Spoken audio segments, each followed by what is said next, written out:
Welcome to Fix It Home Improvement, covering projects that every homeowner should know and great products for home and garden. Hi, I'm JC, and this is where we share weekly home improvement tips. I'm here with my co-host Cindy. Co-host and best-selling author.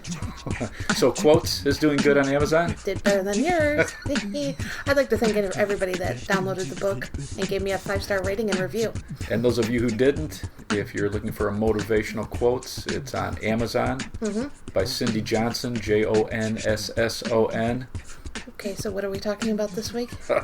Central air conditioning units. Nice tie-in. And we'd like to thank Franklin Luke for liking and sharing the podcast. In 1902, Willis Carrier invented this machine to reduce the humidity for lithograph machines. So paper, if it was high humidity, paper was wrinkling and the ink would bleed. And so he found out that it really created some nice, cool temperatures around this machine. Nice. And so he turned this idea into the first air conditioning units. So this is 1902. He founded the Carrier Company, and it's still one of the top-rated air conditioners. That's good. In 1931, the first window air conditioner was invented. In 1939, the first car had an air conditioner inside the car. And then it wasn't until the 1970s that central air became popular in homes. Oh, thank goodness for that. If you have central air, you're moving cold air through ductwork in your house, and there's two basic styles. You've got a split system or a packaged unit, and a split system is the most common. You've got this cabinet outside, usually on the shady side of the house, on a concrete slab, and this is housing your condenser and your compressor. And then inside the house, in your furnace or heat pump, you have the evaporator. And this is the most efficient type of air conditioner. With a packaged unit, the evaporator, the condenser, and the compressor are all in this outdoor cabinet, usually on a flat roof or a concrete slab next to the house. And this is real common in California, Arizona, Nevada, usually southern states, like in the U.S., where it has mild temperatures.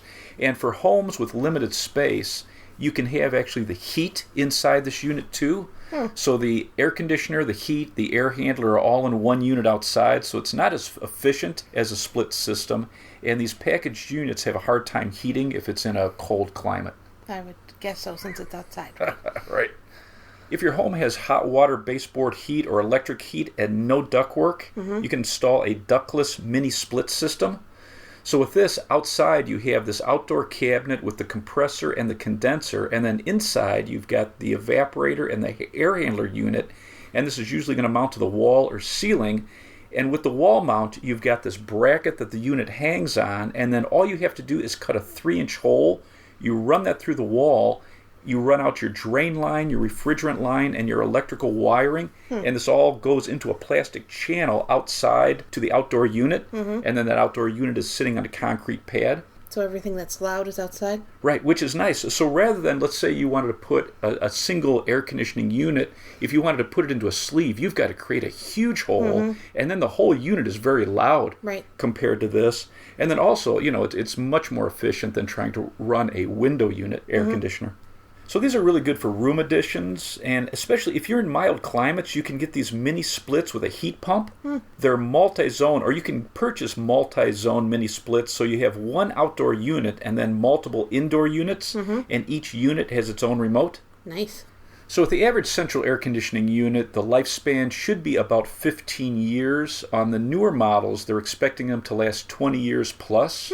Interesting. And then if you're working with a contractor and you're trying to analyze what size should I get, most of the pros are recommending that you find a professional that's using the HVAC Manual J load calculation. So rather than just a rule of thumb, so a lot of salespeople will say, well, how big is your house, how many rooms, but you want to use this Manual J because this was developed by the Air Conditioning Contractors of America, and this is going to use calculations based on the amount of windows, the rooms, how much insulation you have on your home. They're going to look at your local climate and all these different factors, so you have a unit that's sized precisely for your home. If you buy a larger unit, first off, you're spending more money, and then an oversized unit can actually make your home feel clammy because it cools it so quickly. it's not running long enough to remove humidity. Right. And then also if it's short cycling like this, it'll actually shorten the life of it. So you really want to make sure that you size it properly. And then on the other side, if a unit's too small, it won't be able to keep your home cool on really hot days. Well, I think you pick a contractor or you have your company you have currently. Right. And they come out and they say, here are your units, and you're just going to take their recommendation because it's like, yeah, okay. They should know. Right. But, I mean, it's nice to have a kind of a guide of what you should be looking for. When you're comparing units, you want to look for Energy Star, and this is going to have a minimum SEER of at least 14.5, and this is going to be 15% more efficient than standard models. Are you going to explain what SEER is? So SEER you're going to see on the manuals or the labels, and this is the Seasonal Energy Efficiency Rating. So in hot, dry climates, you also want to look at the EER rating. This is how efficient it is at peak conditions. So when it's really hot outside, your SEER should be a minimum of 14.5, and your EER should be a minimum of 12. And many of these split systems are 13 to 28 SEER. The higher the number, the more energy efficient it is. And then with the packaged units, they're running around 13 to 15. And manufacturers are definitely getting more efficient. So look at the labels. You know, these are constantly evolving. If you have a multi-story house, I would look into zoning systems. So this is a little more expensive, but they have zone thermostats or remotes that's going to control electronic dampers in the ductwork. Right. And so you're going to be able to keep a very even temperature throughout the house. Rather than on a lot of split levels or multi-story homes, you have a very warm upstairs because your thermostat's on the main floor, so it's turning off the air because it's comfortable there. Right. But let's say we have our bedrooms upstairs, we're hot. Sweating while in bed. So what's great about this is you can control even like a room, either a zone like the upstairs or a room, keep it cooler there and save energy, or you can just keep it even throughout the whole home. Because another option is to get multiple air conditioning units. Right. Multiple furnaces. Right. Which, if you're having this zoning system, you have to have a zoning thermostat. Because, like, at my condo, I don't have central air, unfortunately. But we have a boiler room downstairs, and the thermostat went bad last winter. Right. Changed out the thermostat, got a new programmable one. Right. It was 80 degrees in here all the time. And so the heating guys came out, they checked the boiler room, the valve was fine, just a bunch of nonsense. So like 3 months later, still 80 degrees in here, and it was because the thermostat wasn't a zone read thermostat. It was a type. So in fact, if you have a zone system and you think your thermostat's bad, or you're changing, let's say, to a programmable digital, which you should have, is most energy efficient, you need to make sure you're getting one that's for your system. You need a zoning thermostat. Because who knew? I mean, we didn't know. Right. The pros knew. and now we do. And it was a lot more expensive, too. Yes. If you're living in a humid climate, I would look for a unit designed to remove moisture, and you're going to see how many pints per hour listed on the label or online. And then some models have multi-speed blowers, which are going to help remove humidity. You should compare the warranties, and many are going to have 10-year warranties now, but check what it covers. Some cover all major parts, including labor. Some don't cover the labor. And then some have lifetime limited warranties on the compressor for as long as you own your home. Oh, really? And this is the biggest, most expensive part of the unit. So this is really a nice feature. And then read the detail, because many of these warranties are void if you don't have the unit serviced by an authorized service technician. Yeah, that's a real bummer. And then a lot of them have mandatory yearly maintenance that they need one of their certified people to come out and maintain the unit for you. Which will have like a label on the unit itself where the servicemen will write what day they came out. Absolutely, and then they will file this with the company. Right. When you're hiring a contractor, you want to see their license, proof of insurance, and that they're bonded. And I would look at their license and make sure that they're licensed for heating and cooling. Probably important. On their website, or if they have a card, they should be part of the local trade associations. If they're certified by a trade organization like NATE, N-A-T-E, which is the North American Technician Excellence, or HVAC Excellence, or ACCA, the Air Conditioning Contractors of America, you know that they're up on the current training and the current technology, so they get this constant education. I would check the local Better Business Bureau, and then you want to compare bids. You want to get at least 3 to 5 contractors out there. Get everything in writing.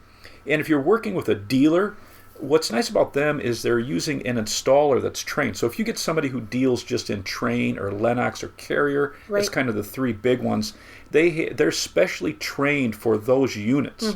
And then a lot of these dealers also, if you're working with one, they can give you a payment plan. Oh, interesting. Which is nice. I would also look for local rebates. They can save you some money. So the local power company a lot of times will give you a rebate if you upgrade to something more efficient because they're saving energy too. Right. And then there are some tax credits. So I would take a couple minutes and look that up online. Nice. To keep your air conditioning unit running efficiently and to prolong the life, you should have a yearly maintenance routine. So for the outside unit, you want to turn the main breaker off to the unit. You're going to remove the screws or bolts that hold the grill on the top of the unit. So this is where your fan and your motor are on top. And this motor is going to be attached to wires. And you don't want to stress them, and you don't want to disconnect them either. So you're just going to lift off this grill where the fan and the motor are connected, lay this off to the side on the top of the unit, and then get inside with a wet dry vac. Use a soft brush attachment and get out any leaves or debris inside the unit. And you want to be careful not to bend those fins inside. Right. And then once you clean that, you want to use a hose with a spray nozzle and just moderate pressure and blow from the inside out. And you're going to knock loose dust and debris, leaf Right. particles and everything. And then once you're done with that, you want to work from the outside and hose it down. And you never want to use a pressure washer because you'll bend up all those Right. fins. They're very soft. If you have bent fins, there's a tool called a fin comb, F-I-N, and this adjusts the spacing of the fins. And I found out that very thin metal is very sharp. So I would wear leather gloves when using this tool. You can also use a butter knife and gently put some pressure to even out the spacing of all the fins. And if you have the fins, if they're very dirty, you can use a soft bristle brush and very light pressure and a bucket of water with just a little bit of liquid soap in there, and then you can brush it down very Probably thoroughly. Dawn liquid soap. 'Cause that's what we Absolutely, nothing recommend all better the than time. Dawn, and then hose it off.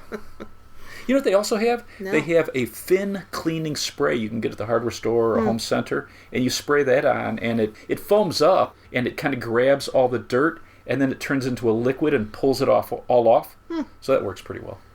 Inside your house, you could clean the coils and the evaporator coils. So this is on, if you have a standard furnace, let's say a gas forced air furnace, above the main part of the furnace in your plenum, so there's sheet metal on top of it, this box basically, and you're going to have your evaporator coils there. It's A-shaped generally, and this is holding coils and fins.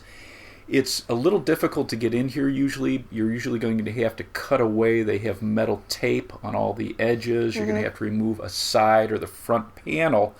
Usually this can be done every few years, and you want to get the dust off this. You know, some people have a pro do this. Right. But if you want to do it yourself, there's a no-rinse coil cleaner that you spray on this, and then it also pulls off all the dust from that. Because if you allow too much dust to accumulate, it can actually freeze up, and so it's less energy efficient. You're not going to get as much cooling, and then what can also happen is you can damage those coils. So you want to make sure those stay clean, and that's one reason you want to make sure that you're constantly changing the furnace filter, Right. even during the summer, because you want to keep it very clean. It should really be called an air filter. I agree. Underneath those coils inside the furnace or your heat pump, there's a pan that drains to a drain tube, and you want to check that at least once a year to make sure it's clear, water goes through that easily. You can keep it clean using vinegar and run it through the pipe, and that's going to break down sludge and algae. I would also check the tubing insulation. So outside in the outdoor unit, there's going to be a foam insulation generally covering the refrigerant tubes, and you want to make sure that that's intact. And if it looks bad, I would just pull that off and replace that. And then some fan motors need oil, but the newer motors have sealed bearings. So take a look at your manual, and then if you have to add a couple of drops of oil, generally you're going to be using a 3-in-1 oil. So when you're purchasing a new unit, you should always make sure that you keep your manual. Absolutely, So your warranty information, your manual, your receipts, because if anything goes bad... All the maintenance. Right, you're There's some gonna have- interesting things in there. But you need the model number, and it's Right, going to give you a right. list of all the item numbers, too, in case you have to replace anything. Right, smart. There's not many items that you could troubleshoot with the AC unit. Yeah, they're more and more technical. But like last year, my cousin had a problem with his blower, and we were able to troubleshoot it for him. Right, so he has a gas forced air furnace, and the central air is connected to that, and his blower inside the furnace wasn't working, so cold air wasn't moving throughout the house, and he tried a couple of different things and called us, and so we ran over there. And so an easy test, if your blower inside your furnace isn't working, you can take off the bottom panel that covers the blower, turn your thermostat to fan on, so it's always on. And when you take off that blower, there's going to be a pressure switch there. So you're going to have the fan on, the thermostat with the fan switch completely on, and then you're going to depress that button when you pull the cover off, and you're going to probably hear a humming if it's the capacitor. So the capacitor is this small round device that gives this extra punch of energy to get that fan started, and then it runs on its own, but it wasn't moving. And the easiest way to check it is to hold in that switch. The blower is humming, and then by hand you just rotate that squirrel cage or the blower, and if it starts to move and then starts to run, you know that all you need is a capacitor. Right. We did a nice video on this too. Right, so you can go to our Fix It Home Improvement channel. But with the capacitor, you just want to match it up to the exact match. And when you're removing this, is generally you're going to have two wires that come off the top of it, and you have two terminals.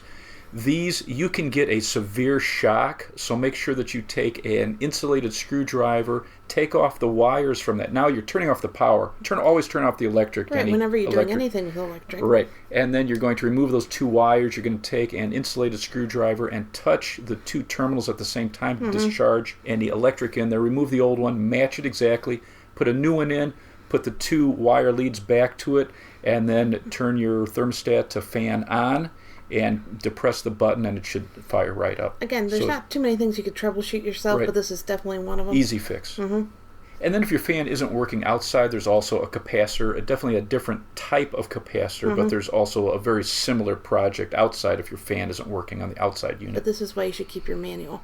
Right. Right. And visit YouTube. Yeah. Once you have your new AC unit in the house and you've maintained it, everything's working great, the Department of Energy and Energy Star both say that the best temperature to run all summer is 78 degrees Fahrenheit. Oh, they're out of their mind. And then they say... I can see that when you're not home, but when you are No. They say when you're not home, so you're at work, they say have your electronic thermostat, raise it up to 85, and then at night when you're sleeping, it should be 82 degrees Fahrenheit. so that's what they're recommending. So I read a couple of these studies I would like to take a survey of everybody at the Department of Energy to see what their thermostat is set on. Well, it's funny. U.S. and Canadian government recommend 77 degrees Fahrenheit, and then in Hong Kong they recommend 78. So again, they're trying to save energy, right? Of course, which is smart. I get it.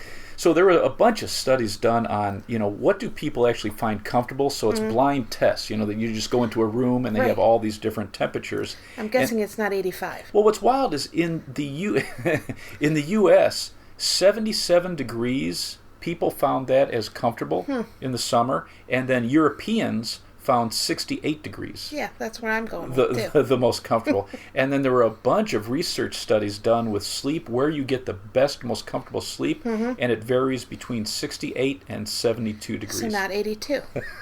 Go figure. But those aren't a bad starting point. So if you start at 78 and kind of live with it, and then go down a degree at a time and just see what's comfortable. Yeah, until you get to 68. Some top-rated companies for ductless mini-split: Mitsubishi, LG, and Luxair. For central air units, day and night: Goodman, Carrier, Lennox, Maytag, Amana, Trane, Bryant, and Coleman. I'm kind of disappointed you didn't spell all these. We're all rated very good. One thing we didn't address is whether or not you should use an air conditioner cover. Right. Oh, that's smart.